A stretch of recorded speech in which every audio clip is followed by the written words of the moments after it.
won't refuse. He'll answer any question except for his favorite housewife, because he'll never go on record saying that.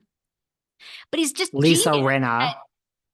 He's just genius at saying, like, oh, Real Housewives Ultimate Girls Trip season 4 is going to be aired. Of course it will. I mean, I think it will. Yeah.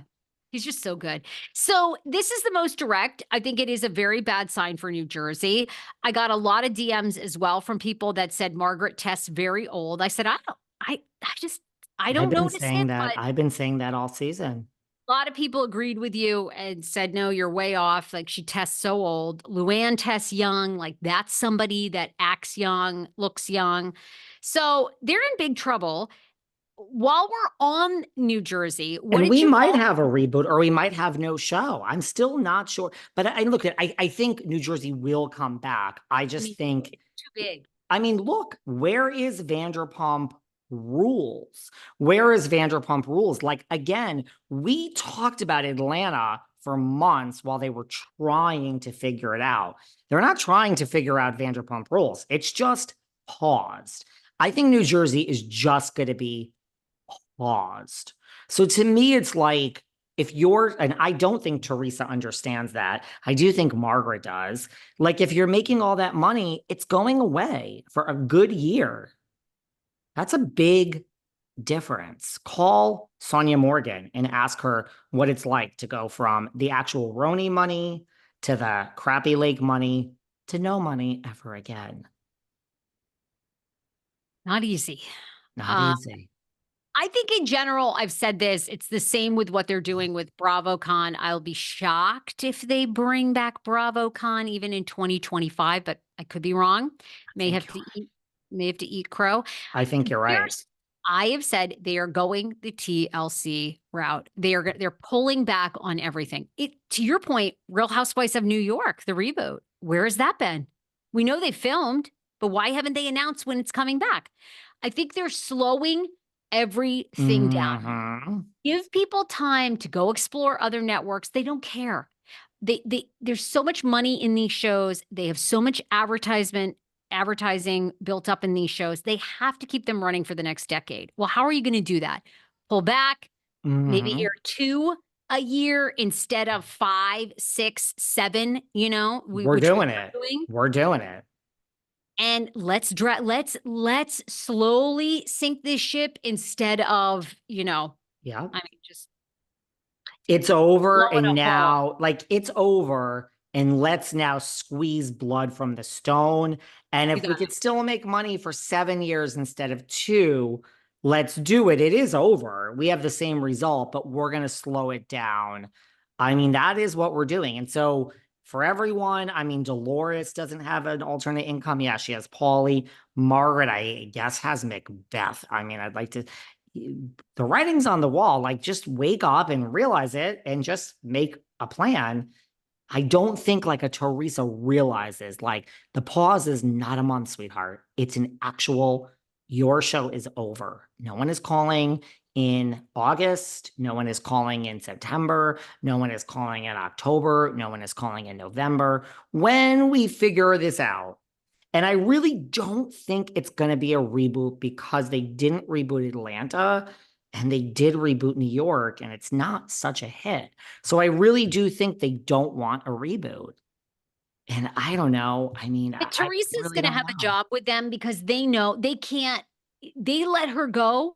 Lifetime, which is so they're just, Lifetime is genius. They'll pick her up.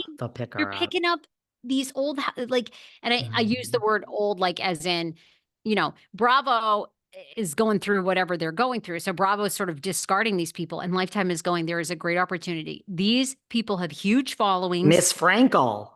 Actress. Bravo. I mean, maybe they're that dumb. I've worked for major companies. They're that dumb. Maybe they'd let Teresa go, but she'd be picked up in a heartbeat. On Lifetime. Yep. On A&E. They would give her that, Louis, with her girls. They would give her, because she's got a huge They'll put her in a movie. New Jersey woman moves, divorce, goes to Kansas to start over. She's like, what are you doing? Where's the office? And they'll be like, oh, she talks funny. There, we just gave her a script. Someone write that. Yeah, I like agree with you. I agree. Speaking of the OC, speaking of the OC, Wait, it's wait. working. It's working, this slow and the shit down. Oh, It's working. there you go.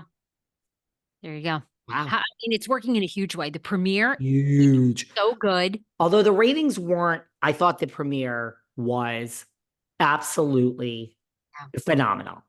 Phenomenal. This is not toxic. You have actual drama. This is how you do real, crazy, invested drama without dirty toxicity. There's no bloggers. Teresa and her unethical scumbag lawyer are not paying a loser podcast to put out a narrative. This is just on the TV and it's real. And these people have known each other, Heather, Alexis, Shannon, Tamra. They have known, I mean, and let's just back up. Emily and Gina have been on this show longer than like what, 89% of housewives out there. So this is such history and there's so much drama and it's real drama and it's funny and it's lighthearted. It was phenomenal. You see how positive I can be? This is like a return to form, full circle. Who would have guessed that the granddaddy of them all would just bring it back home? So good. I mean, Shannon Beador still drinking.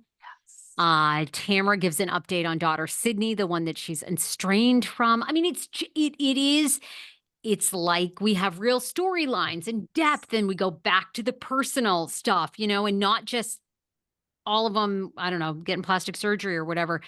It's like really, yeah, intertwined. Alexis, I mean, and Andy even said on Watch What Happens when Shannon was there, he's like, I don't know if I should say this. And Shannon's like, what? And he's like, I have to be honest. He's like, I'm really happy to see Jesus Jugs back on the screen. I agree. She's back. I would like to know why she's a friend of. Seems like she's got a big part so far in this. Maybe John didn't want to film, but it's like, it's good. It's just good. This is how you do it. This is how you do it. Right? I couldn't agree with you more. I couldn't agree with you more. I love it. Yeah, slowing down is working for them. Slowing down is working. This is an example. Okay. And again, I don't know if you said it or whatever, but this whole idea of bringing in new women doesn't really work. Now we're going back to Jesus Jugs. I mean, Heather Dubrow's been there for a long time. You want money? You want money? You got Dubrow. I mean, and I love how we're saying Heather Dubrow, Beverly Hills home. Like, we're not even pretending. She ain't even renting a place down the street. They're just like, she lives in Beverly Hills. People on Beverly Hills don't even live in fucking Beverly Hills, but they're like, keep her on the OC, whatever. It's an hour and 20 minutes away. Let her try. It's hilarious. Hilarious. I love it. What did you make of, and Shannon has come out and given interviews. So Shannon's still drinking, says she doesn't have a problem, said if she thought she had a problem, she would go to rehab and change. She was just drinking very heavily during that period of her life. She answered in an interview why she was at John's, before her DUI arrest, or she answered that. I can't remember if that was premiere episode or she given an interview. Anyway. I think that was premiere, but then I also saw some interview she did. I think it was Watch What Happens, and I forgot the actual words, but she was saying something like, I was using alcohol as a coping mechanism, and now I use going outside. I use building machines. I use cleaning the refrigerator. I'm like, okay, so we have some alternate coping mechanisms for Shannon's life other than alcohol. I don't know if taking a walk is exactly equivalent to taking a sip of vodka, but let's go with that, Shannon. Yeah, and she says that she and John, had broken up, seen other people, and then before her DUI arrest had gotten back together for a couple of months, and they both kind of